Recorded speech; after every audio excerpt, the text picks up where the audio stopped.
Assalamualaikum warahmatullahi wabarakatuh. Balik lagi di Don Podcast Menginspirasi. Nah, kali ini sobat-sobat inspirasi kita akan bincang-bincang dengan Ketua STKIP YPM Bangko atau Sekolah Tinggi Keguruan Ilmu Pendidikan YPM Bangko. Selamat pagi, Bu. Selamat pagi. Berarti kalau ketua itu di luar sana, kalau di universitas itu sama dengan rektor, Bu ya? Iya. Nah, ini ada kemungkinan, Bu, itu STKIP dari sekolah tinggi menjadi universitas? Tentunya ya itu cita-cita kita untuk artinya itulah bukti pengembangan dari sebuah perguruan tinggi. Kita ingin melangkah pada level yang lebih tinggi tentunya. Nah, upaya-upaya itu sudah dilakukan sebelum-sebelumnya ini sudah pada periode kepemimpinan yang lalu. Namun itu sempat terhenti karena COVID nih kan. Nah, kemudian 2 bulan setelah saya dilantik, kemudian kita coba realisasikan lagi pengurusan universitas ini. Kebetulan Kemendikbudristek juga merespon perguruan tinggi yang ingin mengusulkan perubahan perguruan tinggi ini menjadi universitas atau naik level lah begitu. Nah, kebetulan kita mencoba untuk ikut pada kompetisi itu. Dan alhamdulillah Yayasan Pendidikan Merangin menjadi salah satu pemenang hibah itu kemarin. Nah, pada gelombang 2, gelombang 1 dulu belum, kita belum ikut. Terus pada gelombang 2 di bawah binaan LL Dikti juga wilayah 10 Padang. Kemudian kita bisa memenangkan hibah itu. Hibah ini untuk prosesnya itu, Bu ya? Iya, hibah artinya kita menjadi binaan begitu, binaan dari Kemendikbudristek. Nah, di mana kita mungkin masih kurang ilmunya untuk SDM kita masih kurang untuk melangkah ini tadi menjadi universitas. Nah, kemudian kita di situ dikasih pendampingan namanya, pendampingan. Nah, jadi untuk biaya-biaya pendampingan ini nanti langsung dari narasumbernya dari pendampingan langsung dari Jakarta dan mereka datang ke sini. Nah, ini jadi proses-proses itu semua ditanggung oleh Kemendikbudristek. Nah, kemudian kita dapat 4 kategori pendampingan kegiatan di situ. Nah, mungkin minggu depan mungkin kita akan mulai pendampingan itu. Nah, nanti setelah itu embrio kita nih sudah ada gitu ya. Nah, ini yang akan kita pupuk hingga bisa menjadi universitas. Namanya hibah penggabungan akselerasi penggabungan perguruan tinggi. Kalau untuk syarat-syarat sendiri, Bu, kita sudah memenuhi berarti? Sudah. Artinya kita sudah memenuhi karena kebetulan memang di bawah Yayasan Pendidikan Merangin kan sudah ada 2 perguruan tinggi, ada Sekolah Tinggi Ilmu Hukum, ada Sekolah Tinggi Keguruan dan Ilmu Pendidikan. Artinya kita butuh penambahan beberapa di bidang sainsnya aja. Nah, ini karena ini sudah dijajaki oleh yang sebelumnya, jadi kita tinggal lanjut aja itu. Nah, artinya kalau seandainya ini pun berhasil, itu berapa lama kalau di prosesnya itu, Bu? Belum, kita tunggu minggu depan dulu, baru kita nanti akan pendampingan dulu kan. Tergantung dari nantilah hasil konsultasi kita dengan para narasumber barangkali. Berarti belum ada gambaran ini berapa lama prosesnya, mungkin setahun, 2 tahun itu? Itu tergantung dari kesiapan YPM-nya barangkali dan juga tadi kesiapan dari pembimbingan yang akan dilakukan nanti kegiatan itu, tergantung itu. Nah, sejauh ini untuk tahap 1 kan kita di kategori lolos begitu oleh mereka. Berarti ini kan ada harapan nampaknya, sehingga kita bisa menjadi binaan oleh mereka. Nah, gitu. Artinya kalau seandainya ini terwujud, berarti universitas ini merupakan universitas pertama di Merangin.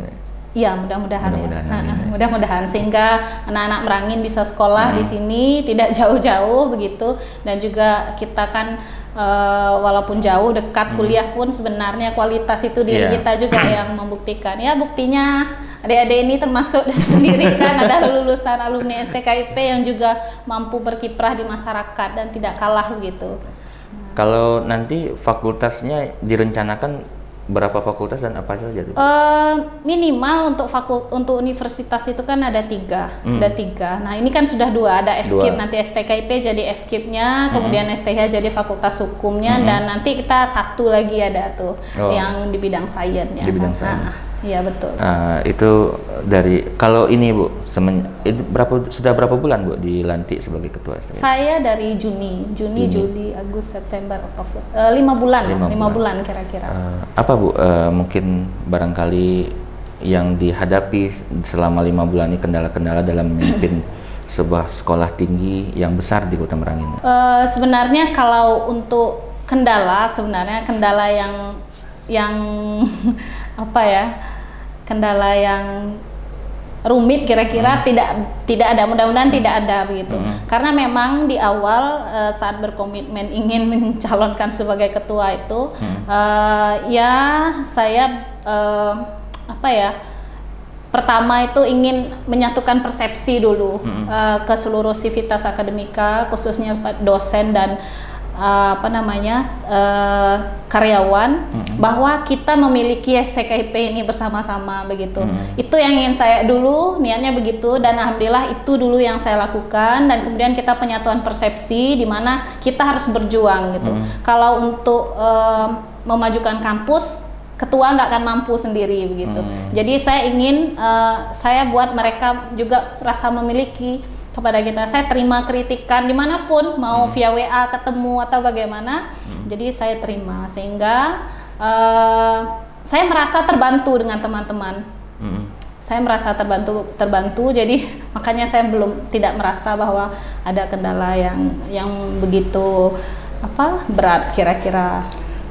Kemudian juga dalam penerimaan mahasiswa baru kemarin, saya lihat ada upaya-upaya kreatif dari selama kepemimpinan Ibu. Itu ide-idenya dari mana Bu? Mungkin ada himbauan-himbauan dari para alumni. Ya betul sekali. Nah itu sebenarnya ide awal dari alumni ya. Kita ide awalnya dari alumni. Jadi saat saya mulai dilantik, kemudian sebulan berikutnya Waka dilantik, kemudian kita gerak cepat begitu kira-kira apa yang mesti kita lakukan untuk STKIP. Nah kalau kita turun itu sudah strategi dari dulu kita upayakan, nampaknya ya belum maksimal juga. Nah berarti kita memang belum ada ikatan emosional kira-kira begitu. Setelah saya dalami bahwa ternyata kita belum punya ikatan emosional dengan ya pihak-pihak tertentu lah kira-kira, misalnya kepala sekolah, pemerintah barangkali begitu. Nah ini yang kami bangun, dan juga dengan alumni khususnya, karena alumni ini tentu media yang sangat tepat untuk mempromosikan kampus, saya pikir. Nah sehingga waktu itu sejarahnya sih Ibu Waka ya, Ibu Waka kita, kemudian ada alumni biologi ya. Nah alhamdulillah dari situ ada idenya, Bu kita bikin ini gini aja Bu. Nah terus kita coba beberapa, namun ya gitu gak harus gerak cepat ya waktu itu, dan alhamdulillah membuah hasil. Itu persentase kenaikan ini ya lumayan Bu ya? Lumayan sampai 30% lah. Sampai 30%. Ya. Alhamdulillah. Itu tersebar dari beberapa jurusan. Iya, itu dalam jangka waktu kira-kira 2 bulan lah. 2 bulan. 2 bulan saat itu. Kemudian tadi kan Ibu bercerita tentang proses pencalonan gitu. Ya. Kemarin dalam pencalonan itu berapa orang calon Bu? Dua.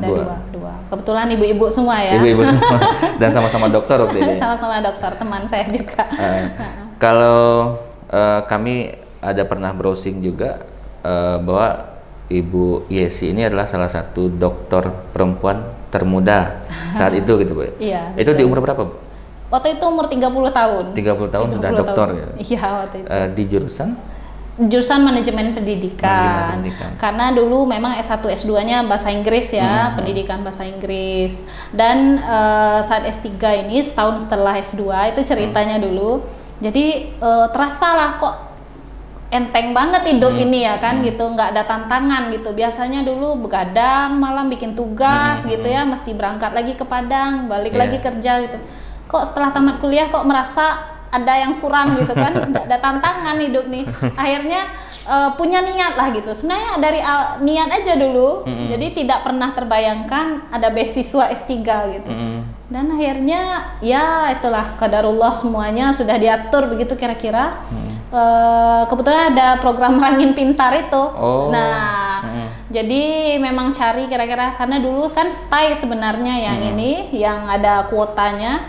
Kebetulan mereka kurang, cari 4 orang, cari di STKIP. Nggak tahu saya kok bisa ada yang nelpon suruh berangkat malam ini juga ke Jambi gitu kan. Jadi itu sih sebenarnya awal mulanya. Ya kemudian support juga dari suami bahwa ya kesempatan tidak datang 2 kali begitu kira-kira, sehingga ya sudah mencoba aja begitu kan. Nah, tapi merasa bahwa ilmu manajemen pendidikan ini sangat bermanfaat saat sekarang menjadi pimpinan.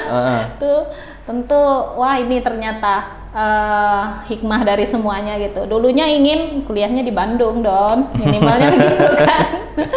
Mau ambil bahasa Inggris lagi dulu. Tapi itulah di bahasa Inggris kan sampai S3.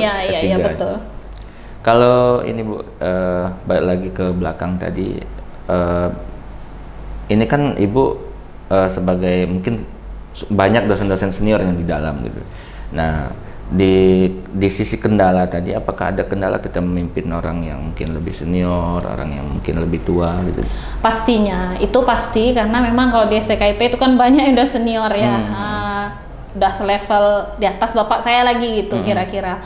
Nah, ini memang, tapi saya mencoba untuk mencairkan itu, memposisikan jangan sebagai pimpinan saat itu, tapi kita sebagai anak yang minta diayomi sama orang tua, begitu aja. Sehingga ya saya terus melibatkan para senior-senior ini untuk di setiap kegiatan minimal, karena memang terasa bahwa kalau ada yang tua nih rasanya lebih erat begitu ya. Nah, begitu aja tekniknya. Jadi saya memposisikan tidak total sebagai pimpinan, tetapi ya kita posisikan sebagai anak, minta nasihat ke orang tua, begitu aja. Kalau ini Bu, kita dengar juga Ibu pernah menjadi salah satu tim seleksi. Prosesnya gimana tuh Bu? Apakah memang dari sisi akademis dirasa pantas untuk mengikuti seleksi KPU waktu itu Bu ya? Oh iya, tentunya ya. Nah itu pasti ada sejarahnya dari situ. Saya pikir bahwa ada rekam jejak saat dimulai dari menjadi tim sel KPU dulu. Nah dari situ saya memang merasa bahwa terbuka bahwa oh ternyata ini banyak ya teman-teman kita. Nah jaringan di sana sini itu terbangun, dan terus saya bangun, dan kemudian mungkin rekam jejak dari situ tadi saya nggak nyangka juga, sehingga ada kesempatan untuk sebagai tim pakar saat debat wakil gubernur itu. Nah, kalau itu berarti ininya Bu ya, berarti ada link gitu Bu ya untuk selama dalam proses pendidikan sampai. Ya, pastinya itu tidak akan pernah terlepas ya. Ada garis tangan, tentu bakal ada yang narik tangan kita juga, itu pasti. Nah itulah namanya ternyata yang kalau garis tangan ini qadarullah, takdir dari Allah, dan yang narik tangan ini ternyata ya hubungan hablum minan nas ini ternyata memang itu benar, sudah di Al-Quran juga jelas bahwa hablum minallah dan hablum minan nas itulah ternyata hakikatnya kalau di hidup nyata ini ternyata. Nah ya konsep saya bahwa mendekati seorang jangan hanya pada saat kita berkepentingan, tetapi kapanpun. Nah itu silaturahmi tetap dijaga begitu. Jadi kalau ini Bu, selain proses meningkatkan status gitu Bu ya menjadi universitas, apalagi nih Bu mungkin gebrakan-gebrakan yang Ibu mau buat di STKIP? Satu itu, kemudian yang kedua kita dosen-dosen tentunya peningkatan kualitas dosen tentunya. Nah, kita sekarang support teman-teman untuk kuliah S3 begitu. Ya, itu tadi dengan kita cari jaringan kira-kira di mana yang bisa teman-teman ini masuk. Dan kemudian juga untuk peningkatan kenaikan pangkat dari dosen ini kan penting. Kemudian kan ada wacana 2025 mereka mesti S3 ya. Itu kita support. Kita jangan ketinggalan. Kemudian selain itu juga kegiatan kemahasiswaan. Kita menyadari bahwa selama ini kita memang kurang mengapresiasi kreativitas mahasiswa. Nah, sehingga kemarin itu karena kita sudah punya kuota mahasiswa KIP ini, bidik misi yang dibiayai oleh pemerintah, STKIP kan sudah banyak punya. Anak-anak ini mesti diberdayakan untuk mengikuti kegiatan-kegiatan kemahasiswaan. Makanya saya selalu apresiasi. Yang kemarin saya belum pernah kenal dengan yang namanya manual, saya ikut di pramuka begitu. Jadi kita dukung dan support adik-adik untuk membuat kegiatan-kegiatan ini. Artinya organisasi-organisasi internal kampus itu sudah mulai Iya, dari yang kecil kita bangun, dari yang kecil dulu tentunya ya. Kita bangun UKM-UKM-nya yang selama ini ketiduran, kita bangunkan. Nah, itu dulu saya mungkin mulai dari itu. Nah, mungkin tentu muaranya nanti yang lebih tinggi lah begitu ya. Kalau semasa Ibu menjadi mahasiswa, ada nggak Ibu ikut itu UKM-UKM yang di ya, saya dulu kegiatannya di English Study Forum ya, karena bahasa Inggris. Saya fokusnya di situ dulu, kegiatan English Study Forum. Saya ikut, kemudian di situ dulu kita dilatih untuk ya karena bebannya orang bahasa Inggris gitu ya. Jadi kita mesti punya skill. Nah, jadi saya lebih fokus ke situ dulu. Nggak seperti teman-teman yang aktivis itu, saya enggak. Kalau ini Bu, kan sebelumnya menjadi dosen, namun kan Ibu kan hobi tantangan, yang artinya tidak mau ada ruang kosong. Cuman dengan sebelumnya menjadi dosen, dan dosen biasa maksudnya ya, dan sekarang menjadi ketua STKIP, bagaimana manage waktunya Bu? Mungkin antara ibu rumah tangga dan sebagai pimpinan. Iya betul, double job ya. Double job. Saya bilang sekarang triple job bahkan. Triple job. Rumah tangga itu meyakini bahwa kita istri ini ridho suami ya, surga kita di situ. Jadi kalau ketua STKIP itu hanya dunianya aja kan gitu ya. Jadi tentu bagaimana kalau pagi itu memang kalau itulah manajemen keluarga, memang orang tua begitu mengajarkan dulu. Saya tuh kalau sebelum subuh tuh udah bangun karena anak yang tua nih mau sekolah jam 6:15 sudah berangkat. Jadi bagaimana sarapannya udah beres gitu, dan jam 6 tuh mereka udah sarapan semua. Kadang kita yang bahkan lupa kan gitu. Nah, gitu. Nah, nanti barulah melaksanakan tugas. Sehingga saat kita berangkat ke kantor, semua kegiatan aktivitas atau pekerjaan di rumah itu sudah beres. Jadi kita pulang sore itu udah aman gitu, nggak mikir-mikir lagi kan gitu.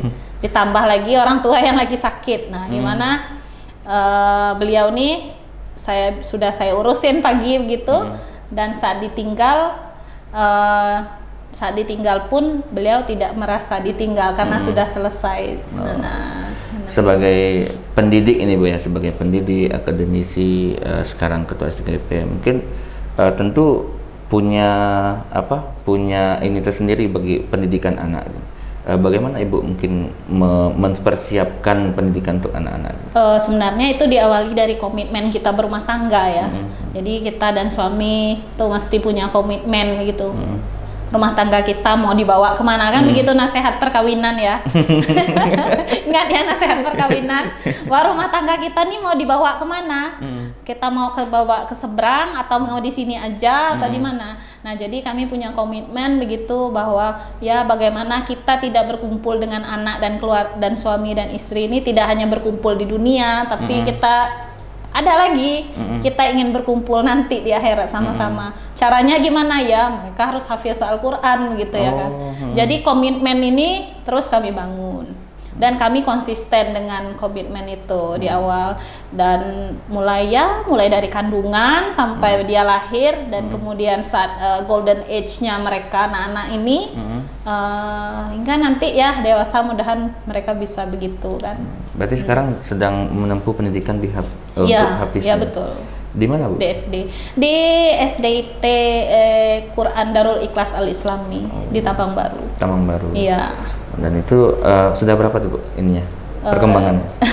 Insya Allah sekarang sudah 7 juz. 7 juz. Alhamdulillah. Cuman ya kita merasa kekurangan juga sih sebagai orang tua, bahwa waktu yang begitu singkat, hanya maghrib, isya, dan subuh aja yang bisa untuk memotivasi dia kira-kira begitu. Oh, dia berarti tetap balik ke rumah? Tetap sore pulang ke rumah, dan nanti pokoknya ya TV itu kita biarkan rusak aja, nggak usah diperbaiki gitulah kalau di rumah. Oh, berarti memang tidak di Enggak aktif. Nah, TV itu saya rasa udah berapa bulan nih lah rusak gitu. Dapat siaran kan hilang lagi. Jadi alasannya sebenarnya pengen, cuman dah karena ini mereka pada masa golden age, pada masa SD inilah pembentukan karakternya, ya udah kita berkorban lah gitu. Nggak usah nonton sekalian serumah. Juga begitu tentang handphone enggak sama sekali. Dan mereka tahu bahwa HP itu ya kalau orang tuanya pegang ya untuk bekerja, karena kemarin ngajar kan online kan. Nah, jadi kita tidak mengarahkan mereka untuk boleh main gadget begitu, nggak ada. Mereka nggak kenal dengan game. Oh. Nah, begitu. Baik Bu, ini setiap tamu-tamu podcast kami minta untuk memberikan mungkin motivasi untuk sobat-sobat inspirasi di luar sana. Barangkali ada kata-kata mutiara ataupun pegangan hidup Ibu dalam kedepannya gitu Bu, supaya mungkin mahasiswa yang menonton ini barangkali sobat-sobat inspirasi bisa terinspirasi juga Bu. Silakan Bu. Ya, pertama memang kita harus punya goal hidup kita dulu sebenarnya. Kalau saya dulu sih goalnya, ingat sebelum menikah itu do the best to your parents, begitu ya kan. Kita lakukan hal yang terbaik pokoknya untuk orang tua kita. Sehingga dengan ada kata Don itu, kata-kata mutiara itu tadi, itu menjadi hempasan untuk saya bahwa ya harus lurus jalannya, nggak boleh belok-belok, sehingga kita bisa mencapai cita-cita itu. Dan alhamdulillah ya itu semua tercapai, saya bisa terwujud, dan pada saat ini mungkin ya puncak karirnya begitu kira-kira di bidang akademik. Dan kemudian alhamdulillah ditemukan juga dengan suami yang begitu mensupport kita begitu, dan mempunyai komitmen yang sama, dan kesamaan kita adalah sama-sama care dengan dunia pendidikan begitu. Nah, ini satu. Dan kemudian tentu saat setelah menikah, kalau perempuan nih begitu ya. Jadi saat sudah menikah tentu bagaimana dengan suami lagi, dan alhamdulillah suami mendukung. Ya karir saya ini sebenarnya 90% beliau sih yang manage, kira-kira mensupportnya begitu. Harusnya arahku ke sini begitu. Beliau sih 90% yang mengarahkan begitu.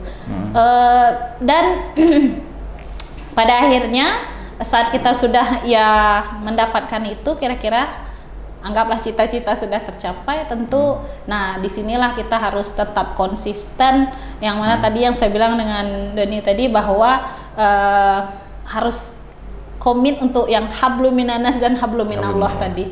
Nah, ini dia. Nah, jadi yang habluminanas tadi, kita mungkin salah satu upayanya adalah dengan selalu silaturahmi dan dengan menjaga komunikasi yang baik. Nah, kemudian yang habluminallah tadi, yaitu tadi bagaimana saya selalu bilang bahwa saya sekarang sebagai ketua STKIP, tapi saya tidak mau gagal anak-anak saya gitu. Bagaimana saya berkomitmen agar anak-anak saya juga bisa menjadi ladang pahala untuk orang tuanya gitu. Sehingga ya itulah sama-sama berdoa. Sekarang kami masih eksperimen sih, belum bisa kami dibilang berhasil untuk mendidik anak, tapi masih eksperimen. Karena masih berproses. Iya, masih berproses. Bagaimana anak-anak kami juga nanti ya dengan kesibukan orang tuanya yang seperti ini, anak-anak kami juga mampu begitu untuk mencapai yang ini tadi. Karena kalau udah kita cari akhiratnya dulu, Don, insya Allah dunianya kan ikut aja gitu. Jadi itu yang kami rasakan, bahwa apa yang kita inginkan di dunia ini udah kita pokoknya serah diri dengan Allah, sudah kita lakukanlah hal-hal yang untuk akhirat aja sudah. Segala macam biar kecil ya bentuknya, insya Allah akhiratnya kami ikut. Anak kita nggak kita ajarin di rumah untuk matematika, bahasa Inggris nggak saya ajarin, betul. Kalau perempuan udah mana speaker Al-Qur'annya, ayo dengarkan murotalnya, ngajinya, tambahkan hafalannya, sudah. Ngikut aja matematika, bahasa Inggris, melekat aja. Nah, mungkin itu tadi. Jadi panjang sekali ya quote closing statementnya. Tapi itulah, ini betul-betul pengalaman saya yang triple job saat ini, saya pikir. Berumah tangga, sebagai anak, dan sebagai pimpinan juga. Nah, tentu itu semua tidak terlepas ya suami saya lah yang the best pokoknya begitu ya, yang selalu mensupport. Nah, itulah mungkin pengalaman saya perjalanan selama ini barangkali. Dan nah, apa ya thank you to Allah aja lah begitu atas semua yang saya dapat saat ini, begitu aja.